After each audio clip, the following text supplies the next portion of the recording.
please just use the raise hand feature in Zoom, and we'll bring you in. You will also probably be asked to be made a panelist. So if you accept being made a panelist, then you'll be able to speak. If you don't want to be identified or anything like that, then you can use the chat facility. Okay, comrades, without further ado, Jack Conrad. Thank you, Ian.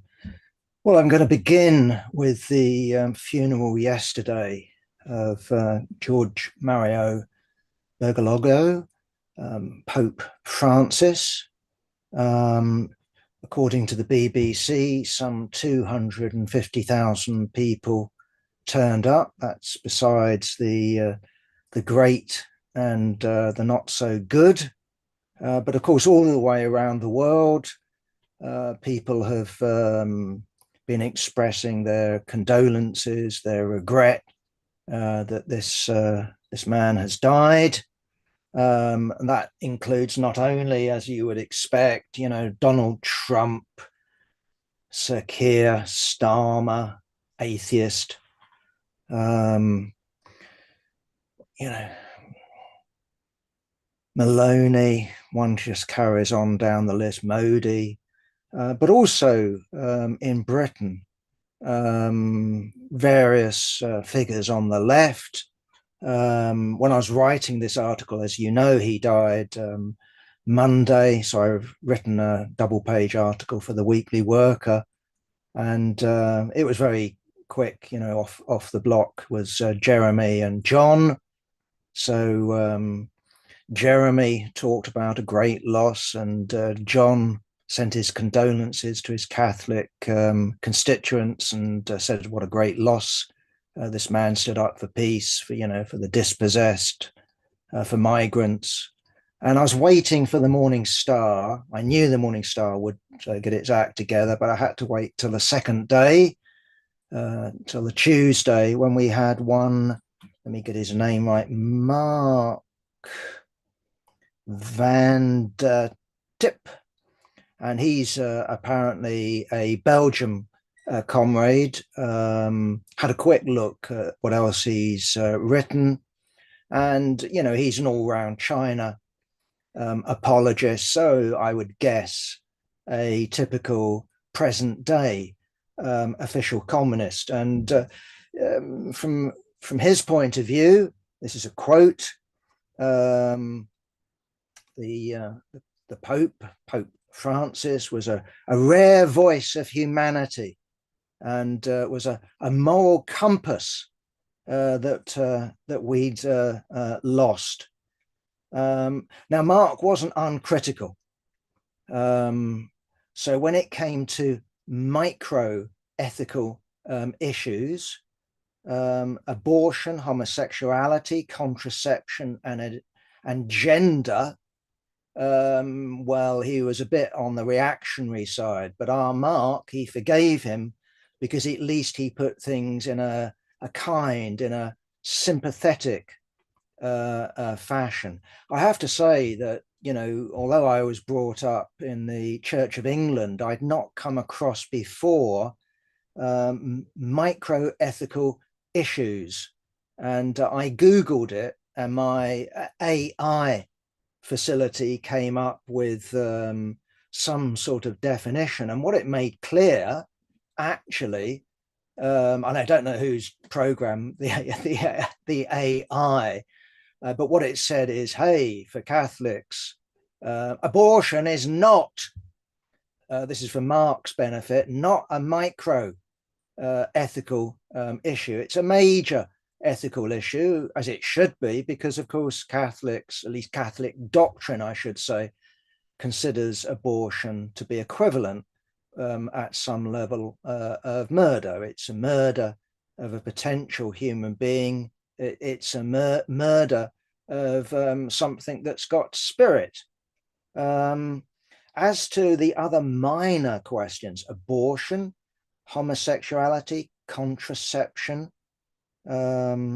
gender, I would actually say that these are major ethical issues. Either way, although he was a reactionary on this, well, God help us, on the macro ethical issues such as migration, war, climate, and poverty, then he was right on. And here you are on these questions. He provided a moral compass, apparently. According to Socialist Worker, who had a short comment on their What We Think column, apparently Pope Francis, quote unquote, opened up the Catholic Church to conversations around poverty, immigration, and LGBT plus issues.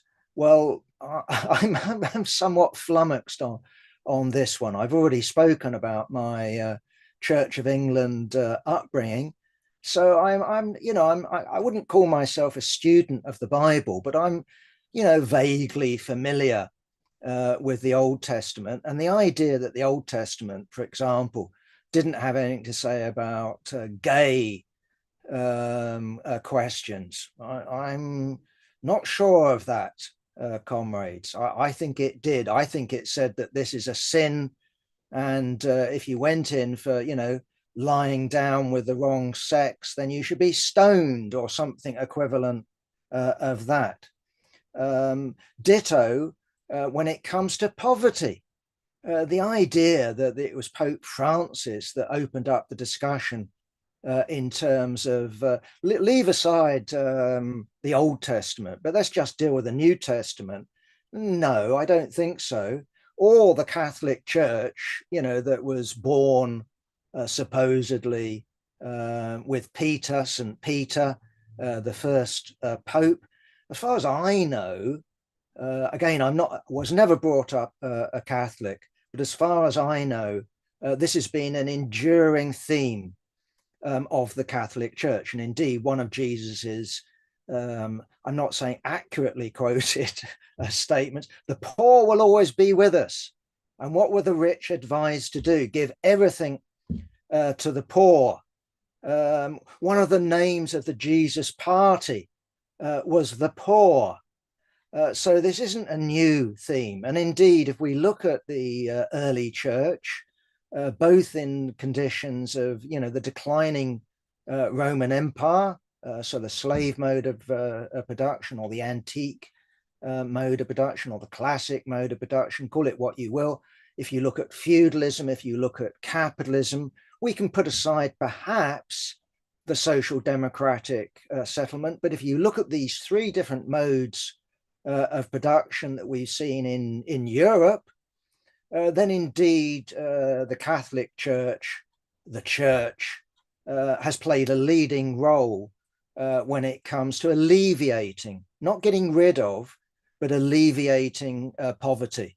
I'm sure it's true outside London, but in my area here, I've got almshouses up the road. I've got almshouses down the road.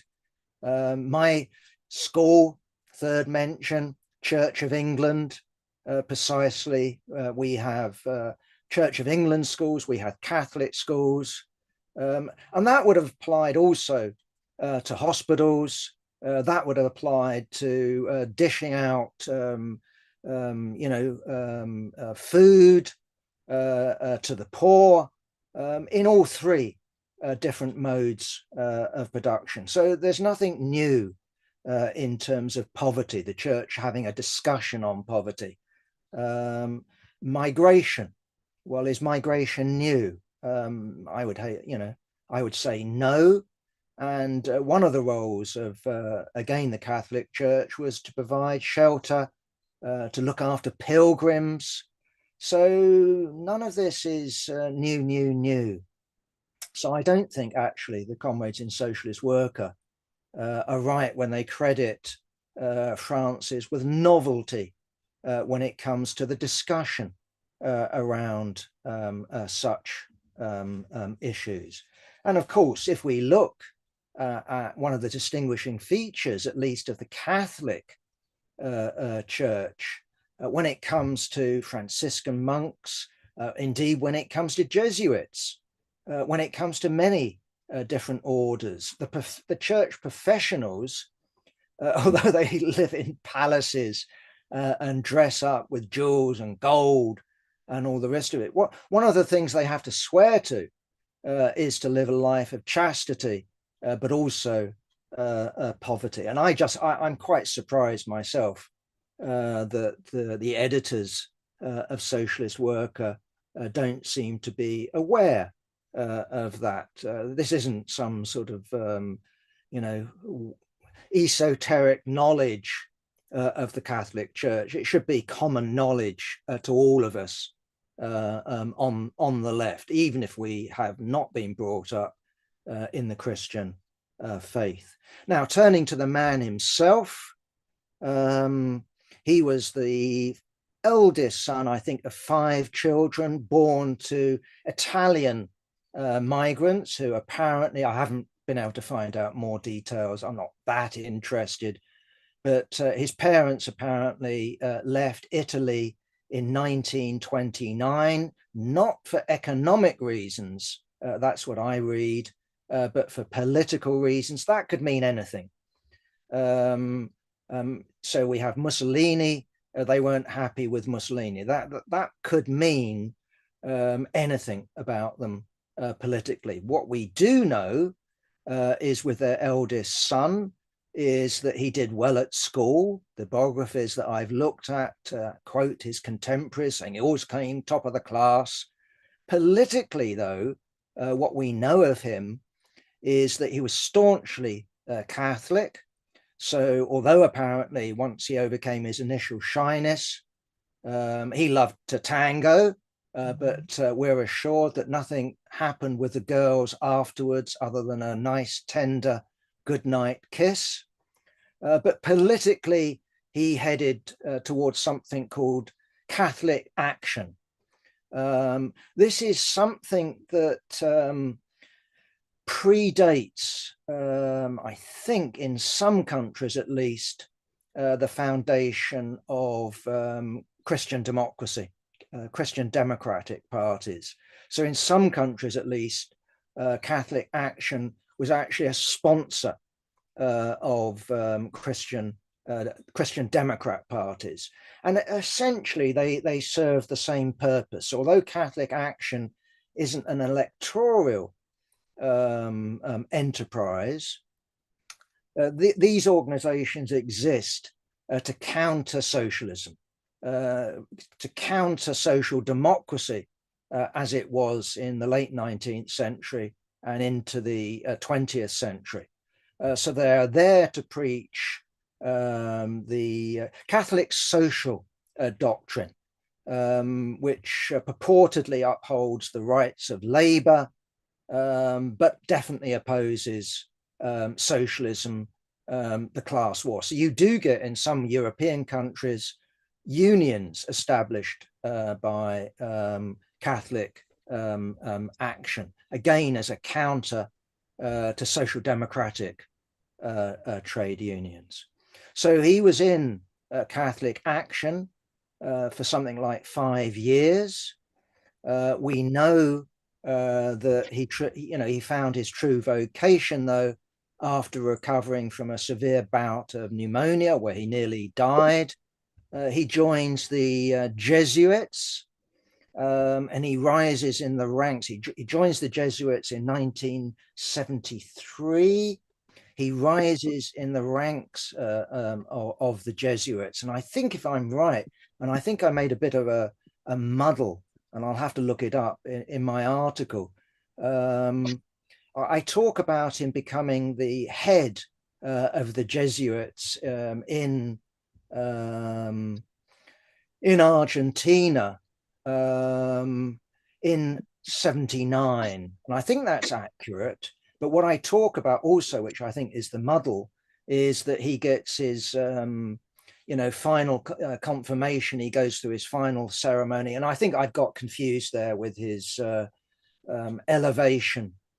Either way, 1979 and 1973 are, excuse me, I'm making a muddle again. It's between 73 and 79 that he's head of the Jesuit order in Argentina. Now, these dates are significant. If we look at Argentina, what any Google search will tell you, what any piece of general knowledge which you should have, is Argentina in the late 19th century, early 20th century, that his parents went to, wasn't some sort of third world backwater. At the end of the 19th century, it was one of the richer countries on the planet. It specialized, is it Fray Bentos? Does anyone remember Fray Bentos, an actual place? But what it specialized in is the production of beef, and beef in particular for the British market. It was a sort of British semi-colony after the defeat of the Spanish. Either way, with the 20th century, what we saw is Argentina basically on a downward spiral. And certainly, if we look at 73, what we have there is the fall of the previous civilian military government. We have the return. Everyone on this panel, I'm sure, has heard of Peron. He returns to Argentina from his Spanish exile. He was Venezuela's version of Bonaparte. Sometimes they called him a fascist, sometimes they called him a progressive. I'm talking about the left. He returns and is elected president again. He dies within the year. His, I think, third wife, Isabel, heads the movement, is elected president. She is responsible for unleashing these AAA, the Argentine Anti-Communist Alliance death squads, not only against the rapidly growing urban and rural guerrillarists. Some of them were Trotskyists, some of them were Castroites, some of them were left Peronists, some of them were left Catholic. But no, it was against the left, against trade union leaders, against left-wing journalists, against left-wing politicians. In the end, something like 20 to 30,000 left-wingers were either killed or had disappeared. We also know, because that was going on for ages, a campaign run by women about the secret adoption of sons and daughters of murdered left-wingers given to members of the armed forces, the husbands and wives of, officer husband and wives. I think that was the general pattern. And we had, some children I never knew. I never knew my real mum. I never knew my real dad. I never knew that these people weren't my parents. Sometimes that led to acrimony. Sometimes it led to, okay, but they were nice. Either way, what we have with Francis is head of the Jesuit order in this period of counter-revolutionary terror, a claim, and I'm being serious, that he didn't know. At the same time, he says that he did help to get some people out of the country. But we also have accusations that he was actually responsible, was complicit in the kidnapping of two Jesuit priests during this period, two Jesuit priests that he'd sacked. Now, there is a myth around that in some way Francis was sympathetic to what is being called liberation theology. This is untrue. From what we know, the opposite is the case. We know that John Paul II, we know that Benedict, the 24th, if I get his number right, Cardinal Ratzinger, and Francis were not sympathetic to the Jesuit order shifting its main emphasis from saving souls to what they talked about as social justice, some sort of reordering of the society itself. They were not sympathetic to that. These two priests that he'd sacked were, apparently, they weren't murdered. They turned up some 5 months, but they accused him. I think they withdrew that accusation way, way late in the day. Either way, what we know is he didn't publicly open his mouth about what was mass murder. Now, I've read in biographies that are sympathetic to Francis is that ordinary Argentinians didn't know. To me, that's as credible as saying ordinary Germans didn't notice the disappearance of Jewish neighbors. Of course they did. Did they know what was happening to them? I suspect so. I suspect so. In Argentina, did they know? Of course they must have known. Of course they must have known. You know, the disappearance of journalists, the killing of journalists. This was something that would have been at a sufficient scale that no one couldn't have noticed. So what we have with the church, with the Catholic Church, is years afterwards, they turn around and said that we committed a sin, that we were wrong not to raise our voices. Well, to make such a statement, which is what they did, is clearly an implicit, I say not an explicit, but an implicit criticism of Francis. So, yeah, he might have been privately critical of the junta. More likely, actually, he was sympathetic to the anti-communism of the Viella junta, a junta that fell, you might remember, with the defeat of Argentina in, call it whatever you will, the Falklands War, the Malvinas War, which tragically, some of the organizations whose comrades were murdered by this dictatorship, some of them who'd found exile, for example, in Cuba, were queuing up outside the Venezuelan embassy to volunteer to fight, because this was viewed by some on the left, I think completely mistakenly, as some sort of anti-imperialist struggle being conducted by this vile, murdering, right-wing military dictatorship. A military dictatorship, just like the military dictatorship in neighboring Chile, that was egged on in terms of its attack on the left by one Henry Kissinger. Okay, so Pope Francis had his friends on the left. Why did he have his friends on the left? I would say simply it's testimony to the shift to the right in society. And how should we put it? Some sort of universalism of the church. And of course, I've already indicated, I think what he was interested in was recruiting, saving the souls of the poor. So, of course, he raised his voice on behalf of the poor. That's true. But I've made the argument. I think that is a universal Catholic theme. And he's only a reformer. He's only a progressive in relative terms.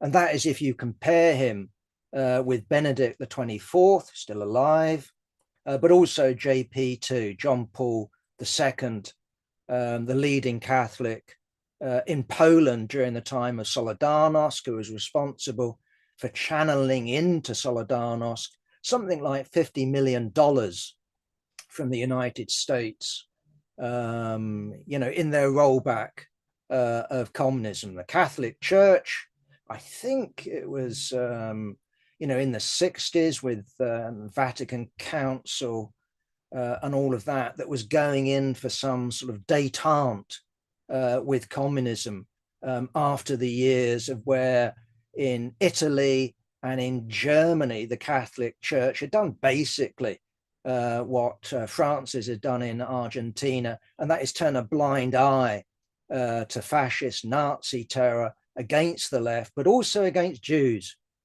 We shouldn't forget that the Catholic Church, social Catholicism went hand in hand with a revival of medieval anti-Semitism. The Catholic Church, couldn't forgive the French Revolution for giving political and social equal rights to Jews in France, viewed it as a sin. But the Catholic Church came to the view, I think, that maybe the Soviet Union was on the winning side and they better mend their fences. So they told, for example, the Catholic Church in China to stop praying for the overthrow of the Maoist regime. They told the Catholic Church in Cuba to stop blessing the hated blockade of the island.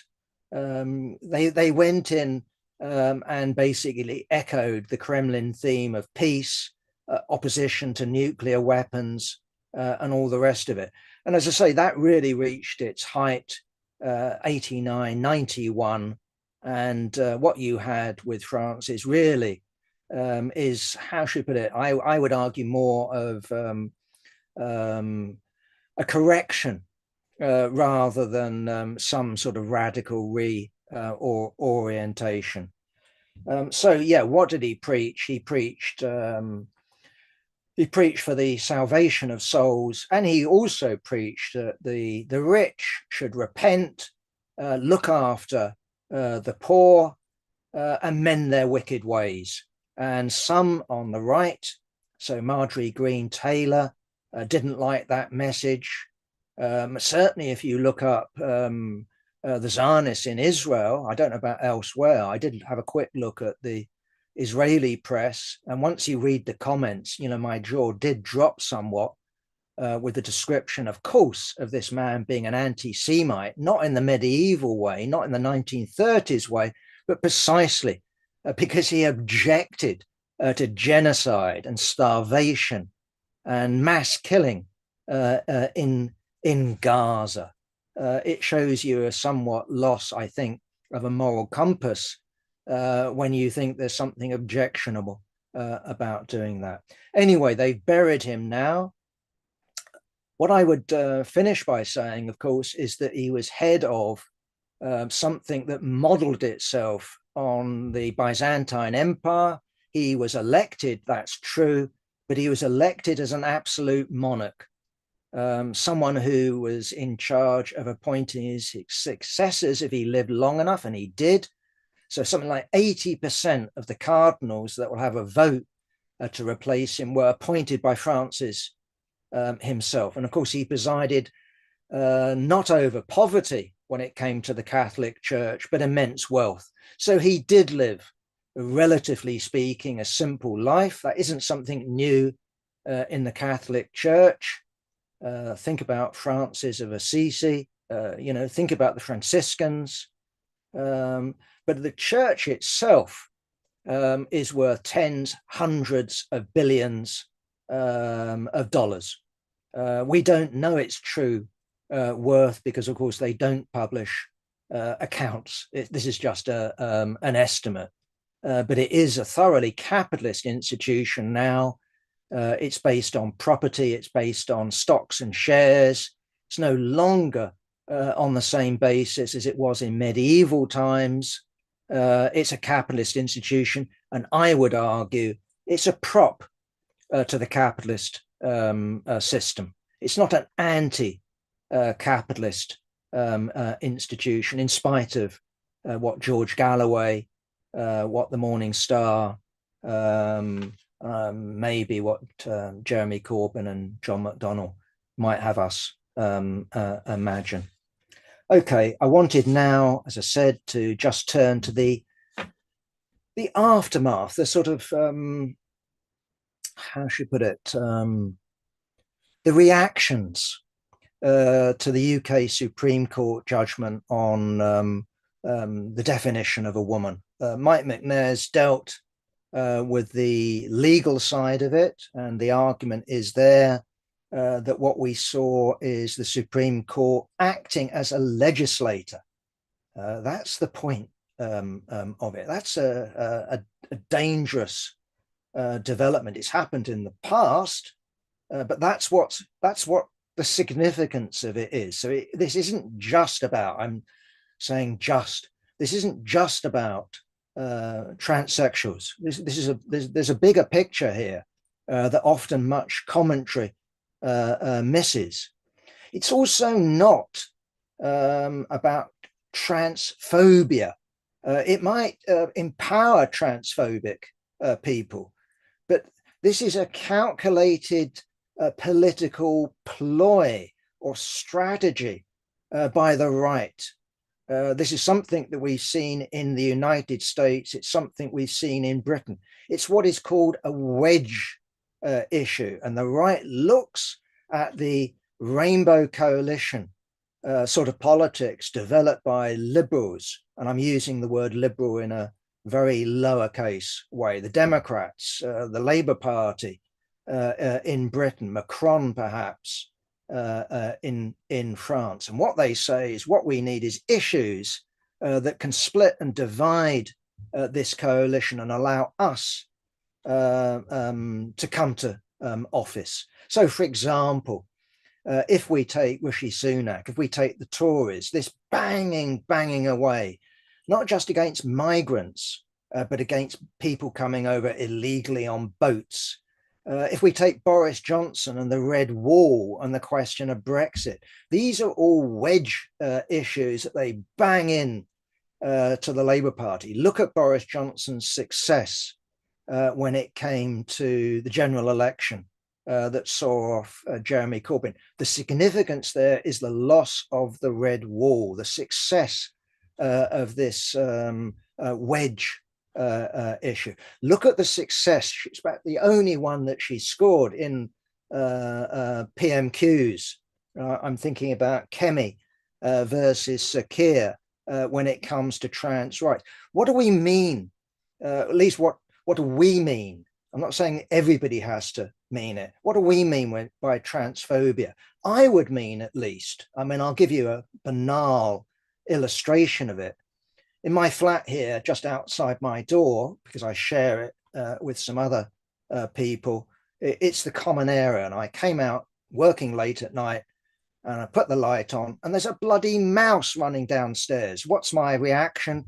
Oh, sorry, instant, instinctive reaction. My neighbor came out and said, John, what's wrong? I said, I saw a mouse. That is not what is going on with Kemi. That is not what's going on with the Supreme Court. That's not what is going on in the United States. It's not that they see a transsexual man or woman and react in some sort of instinctive way. This is a political strategy that they've mapped out, they've worked out. And therefore, when the left talks about transphobia, okay, I'm not going to make a big song and dance about it, but this is a cynical exercise. This isn't something that's heartfelt. So when the comrades in Socialist Worker talk about this isn't ignorance, I agree with them. But when they say it's just malicious, I sort of can go along with it if what we mean by malicious is that this is calculated. What they've done is pick on a minority in order to gain political traction. And what we've seen is this issue used very successfully against the SNP government in Hollywood. We've seen the effect that it had against Nicola Sturgeon. So if Nicola Sturgeon was brought down by three things, it was certainly whether to hold an illegal referendum or not. It was certainly corruption, at least of perhaps of her husband, but clearly it was also the question of gender recognition, trans rights. Who do you lock up in a man's prison? Who do you lock up in a woman's prison? And all the rest of it. And I've already illustrated it with Kemi Badenoch. And look at Keir Starmer. what is a woman? Can a woman have a penis? What was Keir's answer? I don't know when he last said this, but can a woman have a penis? Yes. Now, of course, a woman can't have a penis. He's done the 180-degree turn, and he's suffered politically. How much he suffers politically, I don't know, because of course this question isn't over with the Supreme Court judgment. It doesn't settle anything. It's just another battle in a right-wing culture war, precisely conducted by the right against liberals. And the problem with the left is that we too often and instinctively line up with the liberals and echo the liberals. And the problem is with doing that is that you choose Clinton and you get Trump. You choose Harris and you get Trump. That you are tarred with the same brush. You're part of the liberal elite.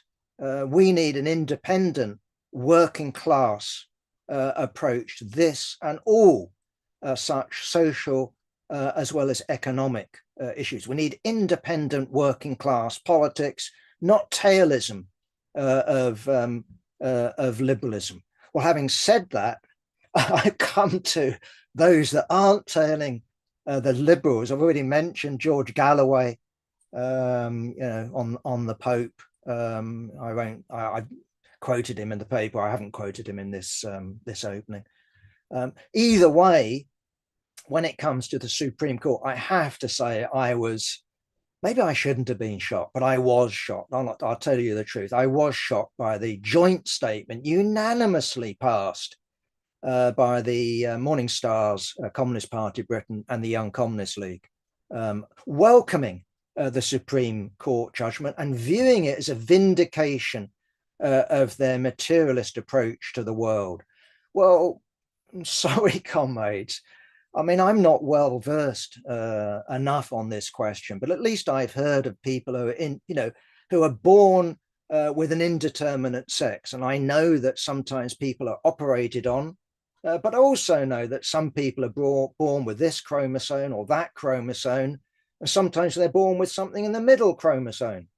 I also know enough that you can give hormones to people and they develop for certain features. So, yes, some things you could say are essential, but if we're talking about a materialist analysis, we aren't just talking about biology, and I've already tried to illustrate it biologically. It isn't quite as simple as that. But when it comes to society, we all know when we look at so-called primitive communism, when we look at tribal societies, when we look at non-capitalist societies, there are countless examples of people presenting themselves as a third sex, for example. So for what it's worth, I've traveled in India, reasonably, for a reasonable length of time to notice that at high class weddings, and I don't know about lower class weddings, you have this, I can't remember their names, but this third sex that comes along. To have a proper wedding, they've got to be there, sort of type idea. No one bats an eyelid about it. No one has any particular problem. They're part of society. This is the point I'm making, and that should be part of our materialist analysis. In terms of our materialist analysis, I don't know when they introduced birth certificates. I just don't know. Maybe someone will tell us. Maybe we should just Google it. Either way, what we now have to do in terms of this particular society is we tick in a form, don't we? Or when our children are born, male, female. When we have a passport, male or female. I think that's the case. Well, what would you do in India with this third lot? What would you do biologically with people who are born of an indeterminate sex? Put them in one or the other. Why can't you have some sort of people in the middle? And why can't you have people, who you recognize as changing as part of a materialist analysis. Someone who's gone under treatment for hormones, someone who's had an operation, would you simply say they're a man or a woman because they were born a boy or a girl, male or female? I don't know. I just think that a Marxist materialist analysis would embrace all of that complexity rather than reduce it to a black and white, yes, no, on, off simplicity. And certainly the idea that the Supreme Court is engaged in a materialist analysis, some sort of objective judgment. No, I would call this Supreme Court, a Tory Supreme Court. Why? Not because as an institution, it's irredeemably Tory, but simply because if we look at the recent past, these people have been appointed by Tory governments. Just like I would say that if we look at the US Supreme Court, I would have no problem in saying it's a Republican Supreme Court. I'm sure you can find a Democrat appointee, but the majority is Republican. And I think we need to view this judgment as a Tory judgment as much as it would be, if there was a Tory majority in the House in the House of Commons, as there was for years and years, 13 years, wasn't it? Before Sir Keir and last summer. So I'm surprised and disappointed, and I mean that genuinely. I just would have thought the CPB stroke YCL would be more sophisticated, but no, they're not. So if we talk about useful idiots, they're definitely an example. How much use they are actually to the Tories and the right, I don't know. But notice when it came to Brexit, reform and the Tory right did use useful idiots like George Galloway and the Lexiteers. George Galloway, shared a platform with Nigel. And we also had people from a similar sort of mental outlook, such as the Browrites, Communist Party of Great Britain, Marxist, Leninist, also lending their votes to the Brexit party on the basis of some sort of project of socialism in one country. So I know with these people, they have a conservative social outlook, but you would have thought perhaps they weren't as stupid as that maybe they should have put some ifs and buts and whatabouts and the Supreme Court and the Tory party and the right. No, they voted unanimously for it. If I was going to name an individual, and maybe it's unfair, it's Mary Davis, I would guess, that drafted their statement, but the rest voted for it. So I can't just blame one individual. Apparently is still running anti-Semitism awareness courses for the CPB, that if you look at Mary's reading list, it's just, gobsmackingly right-wing and Zionist. It's amazing. So I do read in Solidarnosc, the paper of the AWL, apparently, that the Morning Star's got a Zionism problem. Yes, it has. It's Mary Davis. It has a Zionist problem. That's true. And of course, the AWL is a pro-Zionist, pro-imperialist organization itself. Okay. I won't comment on the Socialist Party and their view of the Supreme Court judgment. Very briefly, we have covered it before. I'm not going to add much. I think we had a good article by Paul DeMarty on Just Stop Oil. They, of course, have closed, not because of their overwhelming success, but no, they've been policed into extinction. And again, you can read any standard, reasonably intelligent bourgeois journalist. Some of their activism, some of their energy will go to respectable campaigning, sort of majorityist, Caroline Lucas sort of type projects. But some of it will go towards direct action of where you don't surrender yourself straight afterwards to the police. You don't include the trial as part of your martyrdom. I have to say, that looking at it from my angle, I don't think that I recognize the heroism. I recognize the self-sacrifice. I take my hat off. If I was on a jury, I would have found them innocent. Even even with all this judge stuff, you can't listen to the politics. But if you look at their targets, if you look at what they've done, they haven't added to the cause of those that want system change. They've pissed off a lot of people, and their stunts sometimes are just for the sake of it. I mean, what is the point of painting Charles Darwin's grave? Uh, okay, publicity. What was the point of spraying Stonehenge? What was the point of the attack? Okay, on the glass of Van Gogh's sunflowers. What was the point of interrupting? I don't watch it myself, but the snooker at the Crucible or opera.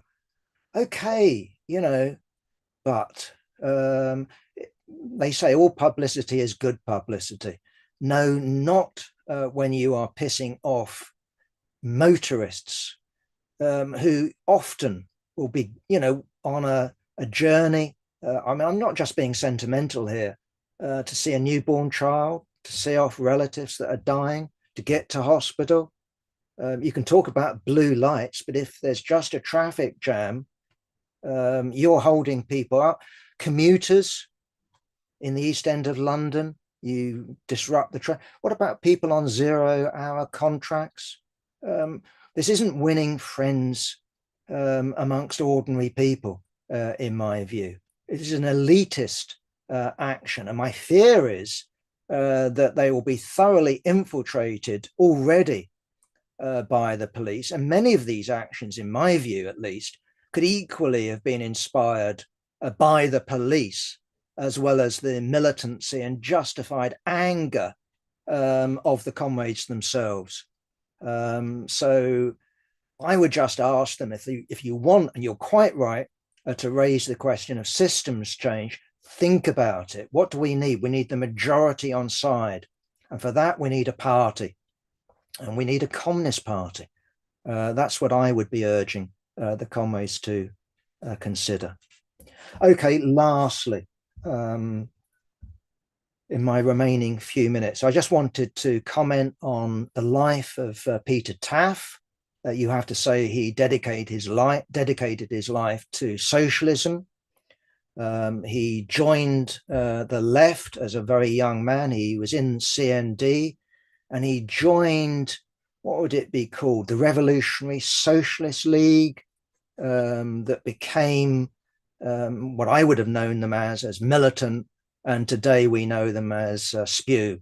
It was not my name, Peter. I think you chose it.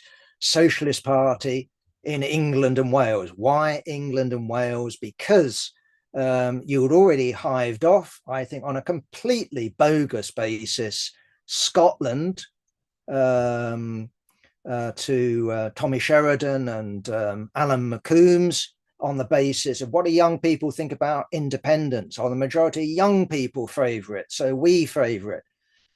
So you landed with England and Wales by default. Either way, Militant was one of the more successful left-wing organisations in Britain, partially, definitely, by hard work. One thing that you knew about the comrades in Militant, they were very serious about raising money. They were dedicated, hard-working. You look at the money that they raised, the press that they built, but also it was given a free rein or a clear field. Again, I wasn't there, so this is something I learned after the event, if you see the point. I was aware of, when I came into politics, this was in the late 60s, that previously the Healyites, what was called the Socialist Labour League, what became the WRP, Workers' Revolutionary Party, had taken over. What was it called? The Labour Party? No, the Young Socialists, get my names right. Previously, the Young Communist League had taken over the Labour League of Youth in various guises and forms. But they closed it down. So Healy's lot were closed down, and they set up, this is the Labour Party founded the Labour Party Young Socialists. But this was in a period of where young activists were finding activity outside the Labour Party. This was in the period of CND and then crucially Vietnam. So the comrades in the Socialist Review Group, that's Tony Cliff and his comrades who became International Socialists, and then the SWP. These comrades went from the Labour Party, went from operating in the Young Socialists and the Labour Party Young Socialists. They went and they were operating openly. If you take Peter Taaffe and Ted Grant, his mentor, these comrades stayed in. And I think it was by 1970, they'd won the Labour Party Young Socialists. And that gave them, I think the guy they had, this is just from deep memory, can't remember his first name. I think his name was Bevin, the young comrade who was on the Labour Party NEC, but I might be wrong. Either way, I was aware of them because in my town, for some peculiar reasons, we had joint membership of the Young Communist League and Labour Party Young Socialists, and we weren't dominated by militant. If anything, the Labour Party Young Socialists in my town was dominated by the Young Communist League, but it was a weird town and a weird situation. Elsewhere, LPYS was dominated by militant, and it used that base to send people into the adult organization and recruit. And so I don't know what they ended up with, but they ended up with thousands of members. And certainly when they had rallies, they were impressive. You could see them at Albert Hall, and not just with a few people at the front. They could fill big venues, and they became seen as a threat as far as mainstream labourism was concerned. And we all know the history. Well, we should know the history. You know, the purge of militant took a long time, and it actually wasn't very thorough. So you saw the 5 editorial board members of Militant expelled. Oh, that took about 2 years, and I think something under 200 militant comrades were expelled. What we saw, though, with Militant is their success outside the Labour Party. And what I'm thinking of is Thatcher's poll tax. And it was Militant that took the lead here in the No Pay campaign. And it took the lead in Scotland because Thatcher imposed the poll tax a year early in Scotland. And that produced comrades such as Tommy Sheridan, made them public figures.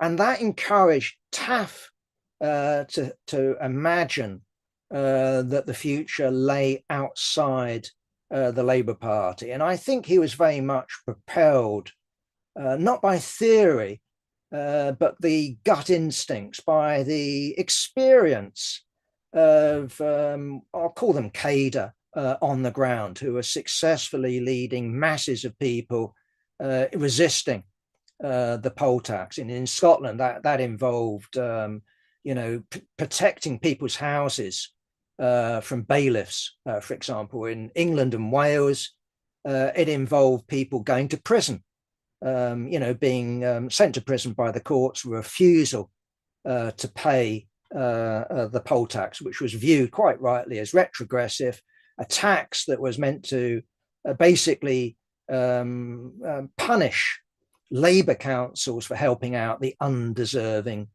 poor. Either way, we saw a split in Militant, and we found out about it. And this is true. We found out about it, not as in the case of the WRP, from 2 different editions of Newsline, one with a white star, one with a red star. That was the only difference you could spot. There's 2 editions of Newsline out. What the hell is that about? They must have split. What's the politics? They didn't tell you. We found out about it, and everyone else found about it, unless you were in the know, actually in the pages of The Guardian, not in the pages of Militant. They fought it out in the Guardian, and so you saw Peter Taaffe denouncing um, Ted Grant denouncing Peter Taaffe. Either way, Peter Taaffe went for Scottish Militant Labour, and then with Spew, Ted Grant stayed in along with Woods, and Woods and that lot were using until just a short time ago. Alan, do you remember the idea, Communist Manifesto? Don't form a working class party opposed to other working class parties. It says so from God. No, it didn't. He was talking about the Chartists. He wasn't talking about not establishing a communist party. He talked about opposed to other parties that want to have the rule of the working class. But they turned that into a dogma. That's what Militant used, and Ted Grant continued to use until his death. Alan Woods discarded it with the new RCP. Peter Taaffe discarded it with Spew. Either way, they thought this was the big time. It wasn't. I remember working with the comrades. It was very good working with them in the Socialist Alliance. This was something that they were, I think, responsible for sort of starting, but we were responsible for bringing the SWP into it. We were responsible for establishing the London Socialist Alliance. That was a serious political initiative. We had Anne McShane as the first chair of London Socialist Alliance. And when we brought in the SWP, the first vote that they took was to kick us out. We survived 50-50 split vote. Why? Because we were saying, why hasn't the SWP come in on a national basis? And I was speculating an article, can only be one explanation, and his name is Tony Cliff.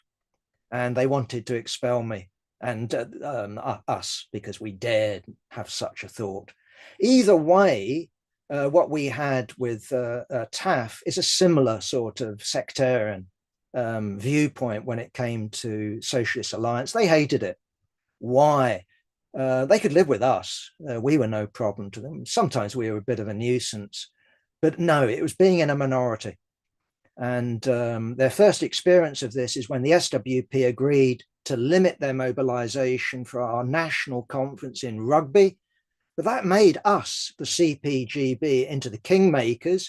We won about every resolution that we wanted to win, not because of our numbers, but because we could balance off the SWP on the one side and Spew on the other. We had enough comrades there to tip it this way, tip it that way.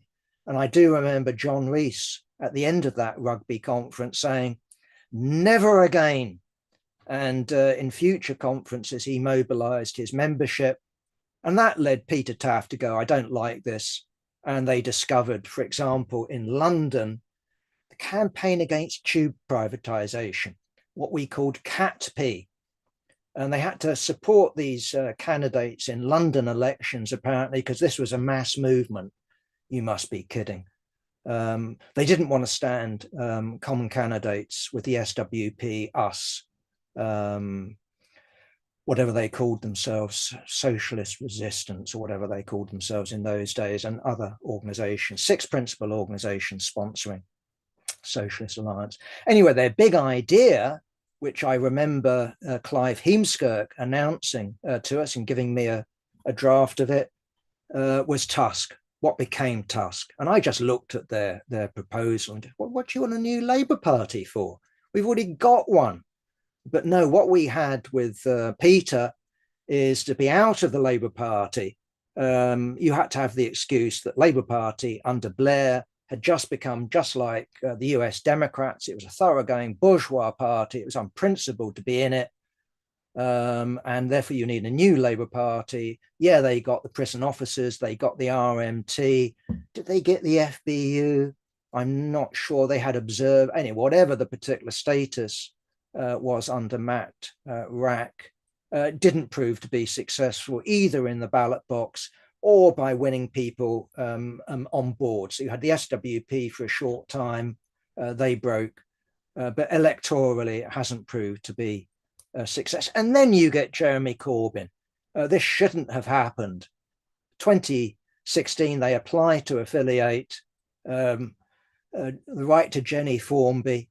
And my version of Spew headquarters is when they got the reply from Jenny Formby saying, "Thank you, Peter, but no thanks, Peter." He went, "Oh, thank God for that." He didn't want to be, he didn't want to affiliate, he didn't want a campaign to get in, didn't want to send people in, under the radar. No, he still thought that success would lie on the outside. And I'm going to finish with this observation, and I haven't mentioned it so far. Peter was not only the head of Spew, and before that, Militant. He was previously the editor of Militant when it was founded. He was also the leading figure in the Committee for a Workers' International, the Grantite version of the Fourth International, that he was in a majority of, both in terms of Militant, but also in the CWI. And what a tragic end that had, because what we saw with the comrades is that having been in the Labour Party and having adopted, I would have thought, perhaps the most extreme version of economism that had them going on about, well, women's question, that's a diversion. Just wait for socialism. Gays, you must be joking. Syria is a workers' state. Why? Because of nationalization. The Soviet Union cannot collapse. When it did collapse, we had Peter writing about the red 1990s. So their grasp on world politics, their grasp on politics was pretty poor. Either way, they come out of the Labour Party and they precisely adopt what is called identity politics. So they suddenly embrace, I would call it feminism. They suddenly embrace Black Power. They have Panther UK. All of that stuff goes. They embrace Scottish nationalism. They embraced anything that moved. And so, again, what we have with Peter Taaffe is he finds himself, I think, over the feminism question as some sort of reaction to what had been going on in the SWP. I think over Martin Smith and the Comrade Delta question. Either way, I'm not exactly sure because I haven't refreshed my memory. He finds himself in a minority on the executive committee of the CWI. And he just turns around, that's not acceptable because we've got more members in Spew than you lot have got put together, and I'm overruling you. I mean, why can't you live as a minority? Why can't you fight back? Why can't you clarify? And so what we've got, I think, precisely is an example of one of these Labour dictators, I'm afraid to say. So yes, Peter did dedicate his cause to what he understood by socialism. But if he didn't get his way, in what he viewed as his property, right, then he was prepared to split it. And even if that meant splitting with a democratically elected majority internationally, that was something that he was prepared to do. He wasn't prepared to argue it through, wasn't prepared to go, okay, we'll publish our rejoinder to you. We'll publish our view on this question. So Peter Taaffe, you have to say, was a dedicated comrade. I call him a comrade. I've got no hesitation in doing that, but also represented many, personified many of the problems that we've still got on the left that keeps us divided and keeps us ineffective. And so every step forward that the comrades made, like taking the LPYS, taking the lead in the anti-poll tax campaign, it ends up with at least taking one step back and often two steps back. And I'm going to finish with that one, Ian. Thank you. Thank you, Jack. Right, comrades, if anyone wants to ask a question or make a point, please use the raise hand facility. You were talking in terms of the wedge issue of trans rights and so on. I mean, quite clearly, as next week, local elections are going to be a big test for um, the current government, and it looks, I think, like Labour will probably be badly beaten in many areas in local government, and a number of parties are trying to outdo one another in terms of their hostility to immigration, in terms of their hostility to trans rights, in terms of anti-wokery, and however that's kind of defined. From that point of view, it seems to be quite a successful tactic. I mean, it's a question of how we counter it. I mean, from my point of view, just as an aside, trans comrades of mine who are active in the People's Bookshop in Durham are actually very approving of the CPGB's position, which I'm very proud of. Right, comrades, a few other people have put their hands up. So, Tobias, over to you first, please. You may need to unmute yourself, comrade. Can you hear us now? Yep. Good.